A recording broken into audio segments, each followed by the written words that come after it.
The O Cannabis Conference and Expo returns to Toronto June 1st through the 3rd, and there's still some good booth locations available. This exciting event is free for cannabis retailers and will feature Tommy Chong receiving a Lifetime Achievement Award at the O Cannabis Industry Awards.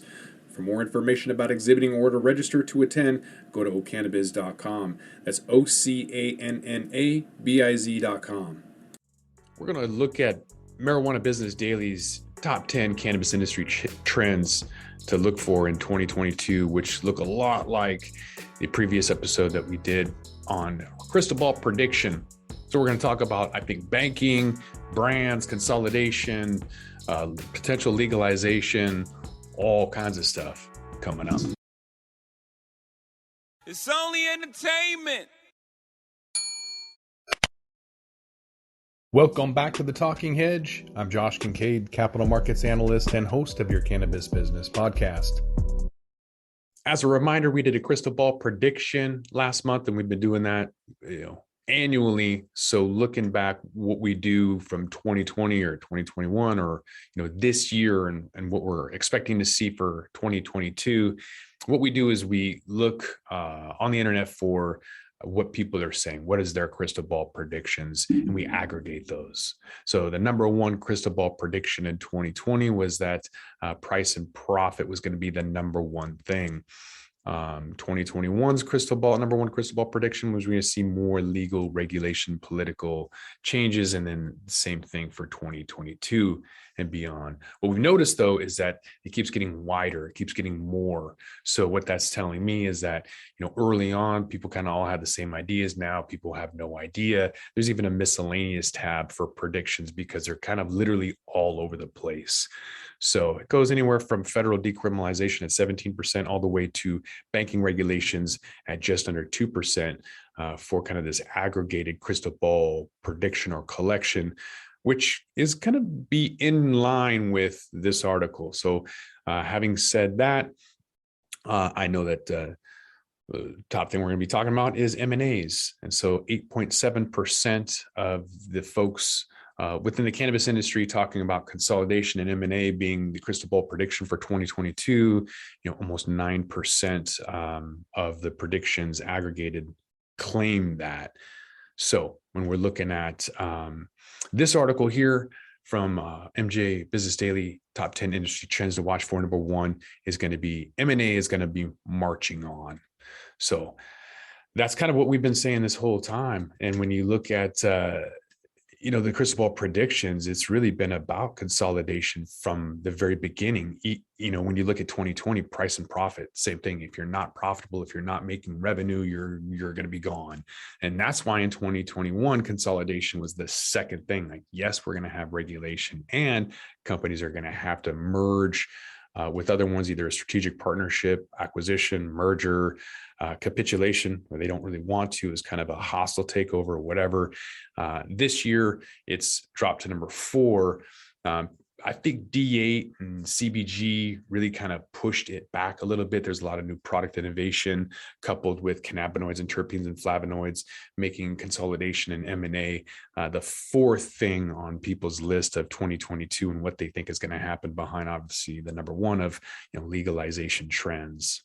Probably seeing a lot of smaller brands kind of merge together. One of the examples in Florida is True Leave, that had an annual sales of $1 billion, but Florida had this flurry of acquisitions of more than 500 million. So you will have smaller brands kind of wanting to maybe get out the game or merge with some other companies. So there's going to be a lot of small deals, people that maybe just aren't ready for this industry and are just kind of maybe ready to get out, especially in some of the distressed markets, West Coast, Washington and Oregon, some of these companies that are realizing that they're not going to be around for very long. Even in Pennsylvania, there's going to be tons of movement in Arizona, Pennsylvania, New Jersey, any of the new markets where people want to get in. There's going to be flipping of those licenses, and other, like Colorado, vertical integration is going to continue. So a lot of the grows and smaller companies are going to just be gobbled up and move in. So that's kind of been something we've been talking about for a long time. Nothing new here. And I would expect that to be a lot more persistent as things move on, especially in legalization, folks are going to have this anticipation where, yeah, money's going to be coming in. When it doesn't, then they're going to freak out, and it's just going to be a fire sale at that point. Brands on our crystal ball prediction, 7.7% of the people that were claiming about crystal ball predictions claim that there's going to be some branding or year of the brand. A lot of people are claiming year of the brand, but anyone you talk to in California is like, no, it's not happening. We've already heard that story. I think what it means is less about the highest THC at the lowest price point and more about, I've been here, done that, give me what I want. And so they're going to be selecting brands rather than asking a bud tender about the highest THC at low price point. That's my interpretation of brands. I mean, you see cookies, right? I mean, that's kind of the brand.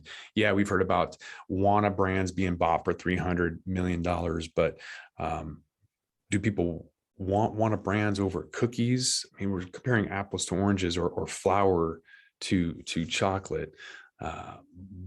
But I think that the cookies brand and their first mover advantages are going to annihilate everybody else. And I don't have an affinity for burner or cookies, but I just think that the branding is on point.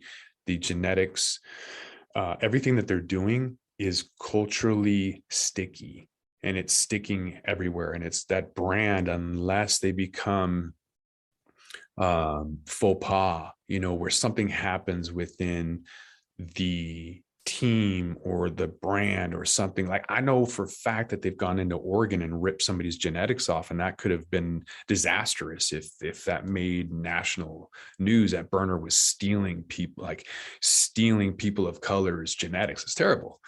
Jesse Horton from Loud, they ended up making up or whatever, but that was terrible. So I think if you look at Von Dutch and the collapse of something that was so hip and cool, that could happen to cookies. And so they're going to have to regulate how they brand that in order to continue to stay in business and be popular. Number 3 is about California's municipalities opting in to cannabis. Number 1 on the crystal ball prediction list was legalization, and that's kind of within this category. Is that people want that cash. So there's, towns in New Jersey, they're like, nope, don't want to do it. And then California's like, yeah, we need that money. So likely to be municipalities kind of saying, oh, okay, well, this isn't so bad. You have a lot of NIMBYs, not in my backyard, people who don't want it around because they think it stinks, even though they have cows like right over there. There's a lot of those folks. But in the end, I think the communities are going to want the cash over anything else. And those that don't like it will just have to move. Cannabis companies calling for lower taxes. I mean, Washington State is doing that. That's one of the big things right now within Washington for the regulators, is to reduce the amount of taxes, especially for patients. 37%, I think, is a nationwide high tax on cannabis for Washington State. So everyone is going to be wanting to reduce that. I think San Francisco eliminated it temporarily to try and fight the legacy of the black market. But they're going to have to reduce the taxes. It's too expensive. I mean, compare it to anything else, tobacco or whatever. You're not going to spend $200 on an ounce of cannabis while a pound of tobacco is $18. So eventually prices are going to come way down. And that's going to be good and bad. Bad for a lot of these people who put in way too much money, but good for those of us that want prices to come down. Number 5 is about M&As in Canada. So up north, those valuations are ridiculous. Our crystal ball predictions are talking about consolidation being the 4th thing, but also small business over MSOs is second to the last. So 4.8% claim that small businesses will dominate MSOs. And I think that's way too early. Those folks that are claiming to have, we haven't even had like big cannabis come in yet. So I think that we're going to have the Budweiser equivalent dominate the market, put everybody out of business. And then from the ashes, we're going to have small producers. I don't think they're going to come right out the gate. Maybe I'm wrong. I hope I'm wrong. But if this is anything like any other category, I think that they're going to deliberately squash small businesses until they become just incapable of surviving. And the first ones to go are going to be the ones up in Canada. So a lot of these guys like Tilray, you kidding me? Tilray and Afria merger, like nobody wants Tilray's products. So that's gone. So it's going to be about the small guys eventually, but I don't think it's going to happen yet. I think that you're going to see a massive amount of market share loss from Canada as people come down to the US and take advantage of that growth that we have. Because in Canada, they're growing at $6 a gram. And here in the US, we're growing for $1.30 a gram. In Peru and Colombia, they're doing it for 5 cents. So everyone's screwed, but Canada is going to be the worst. Number 6 is an incorrect growth or profitability assumption that's going to persist up in Canada. So a lot of these CEOs are still talking about inaccurate assumptions. Just like new states are talking about $3,000 a pound or whatever. They don't know how much to grow and they don't know how much to sell it for. And just like Brandon Kinney of Tilray, who's clueless about the market, you've got guys that left Aurora and left Canopy, and they're out there talking about how much money they're going to make in psychedelics. And one guy's over in Thailand and he's going to talk about how 0.2% THC in Thailand is going to be great for their economy and you should invest in. I mean, this is just snake oil guys that shouldn't be given any money whatsoever. That's my opinion. And so a lot of these folks who are clueless about the entire industry, like the folks at Tilray, are going to find out the hard way. So incorrect growth is going to lead to small businesses over MSOs because they don't understand the industry flat out. That's going to happen. So a lot of these guys are going to be a part of that consolidation and just become the AOLs and the MySpaces of the industry and forgotten. Number 7 is how cannabis is going to solidify the industry's reputation as recession proof. And that's vice, right? I mean, especially during bear market times, whenever there's recessions or depressions. Right now, there's not officially, but with inflation at unofficially 15%, which is ridiculous to have, cost of everything go up that much. That's going to put a lot of pressure on people to want to go out and relax even more. So nothing new here. What we saw is that there was essential business and that propelled the industry significantly. But regardless if it's gambling or drinking or cannabis or any of the other sin stocks, what we find is during economic corrections or recessions, their stock hold longer. So real quick, just basically what happens is that during economic collapse, everyone has to kind of sell out because they're probably leveraged. They have margin, right? And so once that leverage is eviscerated, then what happens is these sin stocks start to look attractive because they've been shunned. The shunned stock hypothesis is that investors don't want to invest in these things until there's until they're the cleanest dirty shirt in the room. Basically is how their stocks will remain recession proof as well. Number 8 is about unpredictability when it comes to weather. So a lot of growers are going to have to remain flexible and adaptive for climate change. So normal weather patterns can't really be trusted. It was snowing in the summer in Hawaii in the Middle East, I think in like August or September. That was crazy. Anybody, who's growing cannabis in the Midwest is going to have to deal with hurricanes. Same thing with the Southeast. They have to deal with some hurricanes over there too. West Coast has been dealing with fires for quite a while, and that leads to other issues too. So those who aren't necessarily directly affected by the fires can have their entire crops decimated by mold, because with fires, it'll send those mold spores blowing in the wind and go through filter. The filtration systems we saw in Oregon weren't strong enough, and so their entire yield they ended up blasting it into oil, which I'm not really a fan of, but that was their way of not having to throw all of it away. So definitely some issues with the weather and having to adapt with that. Number 9 on the list is momentum building for social equity. A lot of states are talking about it, but it's just really slow movement. So as Washington State works on this bill to remove the Class C felony on maintaining and operating a marijuana lounge, that's right.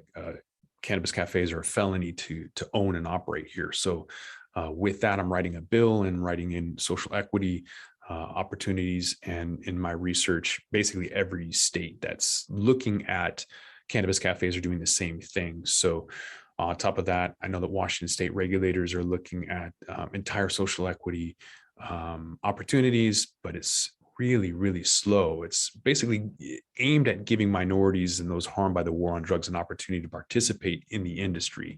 And rather than waiting for the feds to do something similar, states are working on that right away. 10, last but not least, more states are going to legalize cannabis. That was number 1 on our list for crystal ball predictions. Federal government probably won't yet. And I would definitely agree with that. It's not going to happen in this administration, not for the next 3 years. They're not going to do that. Looking at some opportunities, Rhode Island, Maryland, Delaware, and then Mississippi, Kansas, and then the Carolinas, all looking at either recreational or medical. So that'll be good. Idaho just legalized hemp. That's crazy. I thought they would be the last ones for sure to do anything. In addition to this list, some stuff we didn't really talk about, investing. We mentioned that people are going to be moving from Canada down to the US. Definitely consumption lounges, man, that's been on this list forever and it doesn't move and it's not going to go anywhere. I think 6.7% of the people got this one wrong. I wish it wasn't the case. CBD, hemp, D8 still on the list. Separate from, the other cannabinoids, CBG, CBO, whatever, a lot of terpenes and flavonoids and new product innovation. Price and profit still important, but not as much as, because they just assume, like if you're still in business at this point, they just assume you're financially responsible, that, you're not paying too much and that you have a sound balance sheet. And banking. So hopefully banking will go somewhere. I know that they took the banking bill out of the defense spending bill, but they ended up throwing that back into the domestic spending bill in the House. So it's not completely dead. It's moving around. They're just kind of kicking it around, but that'll be a huge movement for the industry, which is why I don't think it's going to happen. Way too many people who don't want legalization yet because they're making way too much money. So that's a big thing. As soon as banking happens, then legalization is right around the corner. And that'll kind of be that bellwether moment where you're like, oh, it's here. With that, we're going to roll this one up. I'm Josh Kincaid. This is The Talking Hedge. Don't forget to like, share, and subscribe, or don't, and I'm out. Don't forget to smash that like button on your way out and check out these other videos that we've got.